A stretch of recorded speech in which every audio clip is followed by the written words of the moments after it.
Ngayon, eto, sa sobrang pagtatanggol nila kay Digong, no?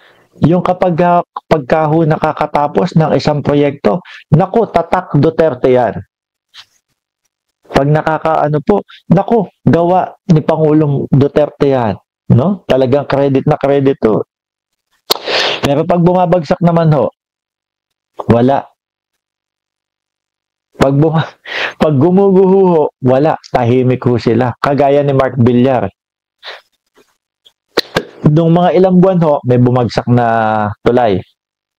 Diba? Ang sabi ng mga DDS, yung bumagsak daw ho, it's either gawa ni Noynoy o gawa daw ni Pangulong Bongbong Marcos. Yung mga hindi naman daw po bumagsak, gawa naman daw po ng dating Pangulong Duterte. Tatak Duterte daw, tatak DDS.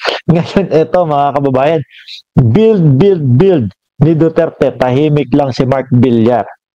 No? Bumagsak ang isang tulay sa Purok 5, Ilawog o Ilawod, Kamalig, Albay ngayong hapon, August 28. Tingnan nyo,